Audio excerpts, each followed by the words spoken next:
Have you ever felt like the universe was speaking directly to you? Like this message, these words, found their way to you at the precise moment you needed them most? Out of the infinite sea of information flooding your awareness, this is what your eyes have landed on. This is no accident. This is alignment. The fact that you're still here, still reading, means something inside you recognizes this moment. Most would have already clicked away, lost in distractions, numbing routines, or the endless scroll of empty content. But not you. You sense there's something deeper here, something that could change everything. Your nervous system is responding to these words in ways you might not even consciously realize. Your breath has slowed, your focus has sharpened, and somewhere in the depths of your being, dormant truths are stirring. This isn't just philosophy. This is activation, a recalibration of your mindset, a shift in perception that will ripple through every aspect of your life. Stoicism isn't just ancient wisdom. It's a weapon for modern life, a way to forge unshakable resilience, clarity, and power in a world designed to keep you distracted and dependent. And right now, by simply holding your attention here, you're initiating a transformation most will never experience. You're about to uncover life-altering truths that have guided emperors, warriors, and philosophers for centuries. Truths that will rewire how you perceive obstacles, pain, and your own potential. This isn't passive reading. This is training. By the time you finish, you'll see your challenges differently. You'll recognize the invisible chains that have held you back, and you'll possess the exact tools to break them. 1. You are not your circumstances. Man is disturbed not by things, but by the views he takes of them. Epictetus. Here's a truth that will liberate you. Your suffering doesn't come from what happens to you. It comes from how you interpret what happens. Most people live as prisoners of their circumstances. They believe their emotions are dictated by external events. He made me angry. This situation is stressing me out. If only things were different, I'd be happy. But this is an illusion. The Stoics understood something revolutionary. Between stimulus and response, there's a space. And in that space lies your power. No matter how chaotic the world becomes, your true strength lies in one thing: how you choose to perceive it. A traffic jam isn't inherently frustrating. A rude comment isn't inherently offensive. A failure isn't inherently devastating. These things only hold the meaning you assign to them. This is why two people can face the same hardship. One crumbles, the other grows stronger. The difference? Their perspective. Your task. The next time you feel anger, frustration, or despair, pause. Ask yourself, is this situation truly unbearable, or is it my judgment of it that's causing my pain? Then, reclaim your power. Choose a response that serves you. 2. Pain is a training ground. The impediment to action advances action. What stands in the way becomes the way. Marcus Aurelius. Most people run from discomfort. They see obstacles as curses, failures as proof of inadequacy, and pain as something to avoid at all costs. But the Stoics knew a secret. Every challenge is a test, and every test is an opportunity to evolve. The obstacle is the path. When you face resistance, your instinct is to retreat. But what if you leaned in? What if you saw each struggle as a chance to build resilience, patience, or creativity? The athlete doesn't grow stronger by avoiding the weight room. The warrior isn't forged in safety. Your greatest growth lies precisely in the areas you've been avoiding. Your task. Identify one obstacle you've been resisting, a difficult conversation, a fear, a project you've put off. Now reframe it. This isn't a barrier. This is my training. Then attack it with purpose. 3. Discipline is freedom. No man is free who is not master of himself. Epictetus. Modern society sells you a lie. Freedom means doing whatever you want. But true freedom isn't the absence of restraint. It's the power to act with intention, regardless of your impulses. The undisciplined person is a slave to their cravings, distractions, and emotions. They chase fleeting pleasures, avoid discomfort, and wonder why they feel trapped. The Stoic, however, is free because they've mastered themselves. Discipline isn't deprivation. It's dominance. Control your attention, and you control your mind. Control your habits, and you control your future. Control your emotions, and you become unshakable. Your task: pick one area where you've been indulging weakness, procrastination, laziness, emotional reactivity. Today, defy it. Prove to yourself that you are in command. 4. The art of surrender to what you can't control. You have power over your mind, not outside events. Realize this, and you will find strength. Marcus Aurelius. Here's a truth that will dissolve your anxiety. Most of your suffering comes from fighting battles you were never meant to win. The modern world conditions you to believe you must control everything. Your reputation, outcomes, other people's opinions, even the future.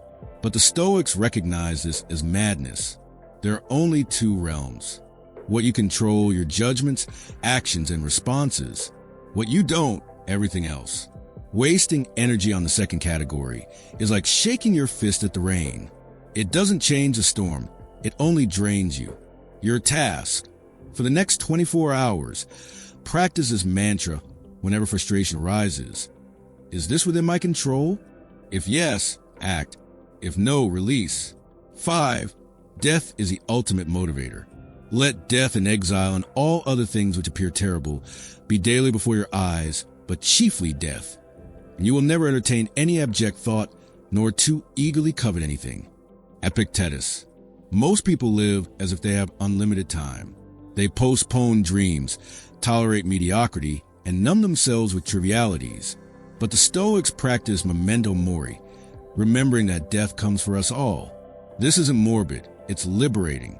When you truly internalize that your time is finite, petty arguments lose their weight. Courage replaces procrastination. What truly matters becomes undeniable. Your task: write down your answer to this question. If I died tomorrow, what would I regret not doing? Then start doing today. 6. You've already survived your worst fear.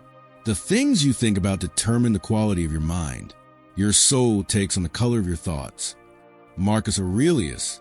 Your mind is a master at catastrophizing, imagining worst-case scenarios with vivid, terrifying detail. But here's what it never tells you. You've already endured 100% of your hardest days. Every past struggle that once felt insurmountable, you're here. You survived. You grew. The Stoics practiced premeditatio malorum, premeditation of evils. They'd mentally walk through feared scenarios to realize the worst case is rarely as bad as imagined. They'd find a way through if it happened. Your task: identify one current fear. Now ask, if this happened, how would I respond? What's the first step I'd take? Suddenly, the monster under the bed loses its power. 7. The antidote to anxiety: prepared mind, peaceful heart. We suffer more often in imagination than in reality. Seneca. Modern life bombards you with hypothetical disasters, financial collapse, social rejection, professional failure. But the Stoics discovered a radical truth. 90% of what you fear never happens, and the remaining 10% is never as catastrophic as you imagined. The solution? Proactive surrender. Name the fear. Write down your worst-case scenario. Dissect it. What exactly would happen? How would you cope?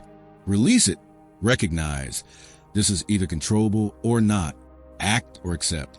Example: fear: if I speak up, I'll be humiliated.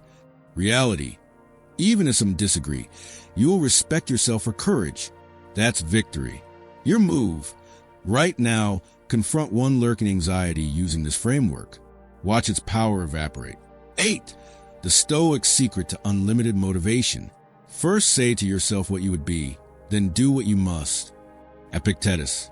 You wait for motivation to strike like lightning. The Stoics knew better. Action breeds motivation, not vice versa. Their daily ritual? Morning alignment. At dawn, they'd visualize who they chose to be, principles, virtues, challenges they'd face, and how they'd meet them. Then they acted as that person. Before feeling ready, try it tomorrow. Upon waking, declare, today I will be virtue, e.g. disciplined, courageous, calm. Anticipate one test, a difficult task, annoying interaction. Predecide your response. When X happens, I'll do Y. This isn't positive thinking. It's preemptive programming. 9. The invisible prison and how to escape it. It's not what happens to you, but how you react that matters. Epictetus. Your environment doesn't trap you. Your beliefs about your environment do. The Stoics identified 3 mental prisons most live in. I can't because resources, time, approval. I must have certain conditions to start. They made me feel giving others emotional control. Freedom looks like I'll start with what I have. This discomfort is the price of growth. No one controls my inner world except me. Breakout drill. For the next hour, notice every prison mentality thought. Respond with its liberating counterpart. 10. Why you must become your own strictest teacher. No man is free who has not mastered himself. Epictetus. Modern culture whispers, you're perfect as you are. Stoicism thunders, you're capable of far better. Demand it of yourself. The Stoic practice self-audits each night. Where did I act weakly today? What false belief drove that behavior? How will I improve tomorrow? No self-flagellation, just ruthless honesty. Tonight's assignment. Review today through these 3 questions. Write 1 sentence. Tomorrow, I will prove I'm stronger by... Your Stoic legacy starts now. These aren't theories, they're battle drills. The war? For mastery of your mind, your potential, your one precious life. Choose one tactic to implement today.